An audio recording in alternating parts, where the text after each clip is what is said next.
Hi friends, it's late winter here in southern Pennsylvania and I'm getting ready to plant out my breadseed poppies. Now I absolutely adore all different poppy families.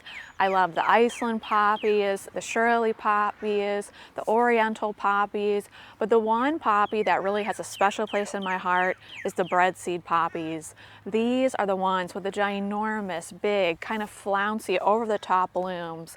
Really loved by the bees, and most importantly to me, they produce those really beautiful large seed pods which can be cut green and then tucked into floral arrangements. So you do get to enjoy kind of these beautiful flowers blooming in the garden, but the reason why I like to grow them in particular as someone that sells flowers is really for the seed pods.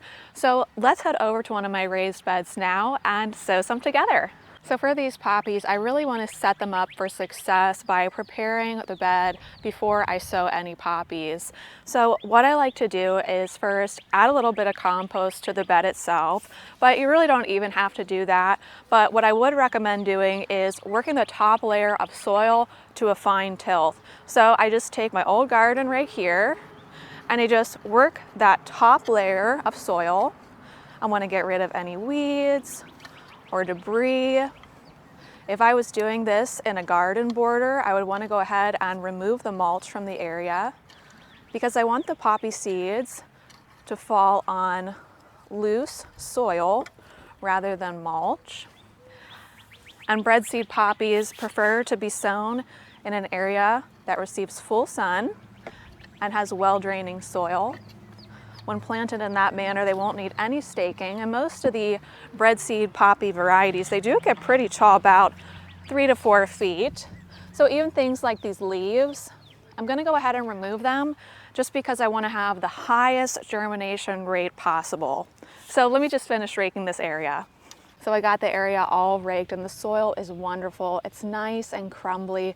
It almost looks like crushed Oreos, and this is exactly what I want to see from my planting area before I lay any seeds down. But now with that being said, let's move on to the poppy varieties we're going to be planting.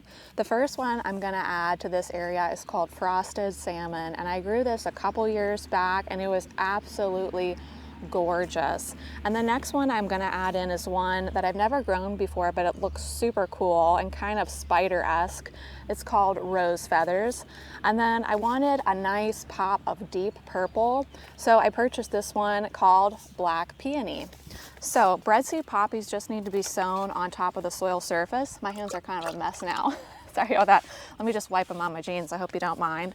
But basically, now that I've taken the time to prepare the planting area nicely, I'm just going to sprinkle these evenly on the soil surface. And so you can get a better view, let me back you guys up. So some people like to mix their poppy seeds with sand or even coffee grounds, just so they get a really nice even distribution of seed throughout the bed.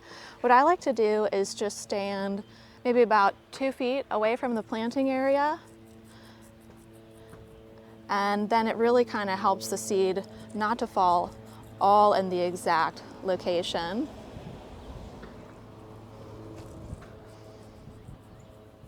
I love seeing the different colors of poppy seed too. That eggplant one we just planted was more of a gray.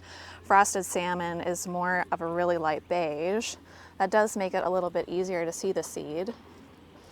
I just can't recommend this frosted salmon poppy highly enough.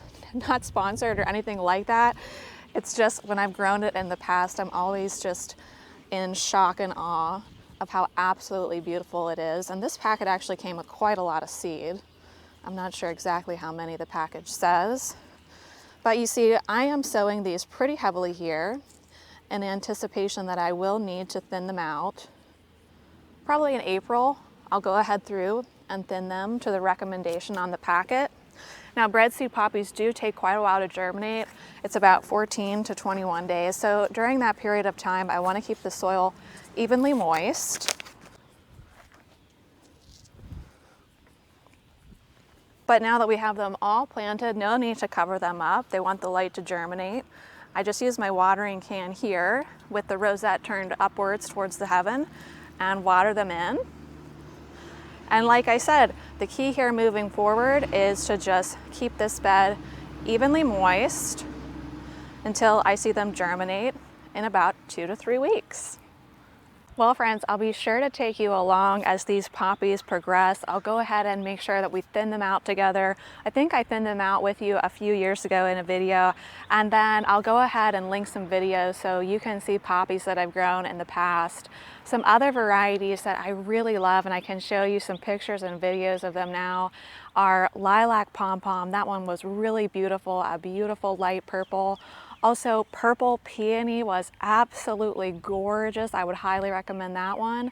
And another one called Black Swan, which is really more of this deep Merlot color, was one that I really adored. So I want to wish you all a wonderful day and happy gardening. Bye.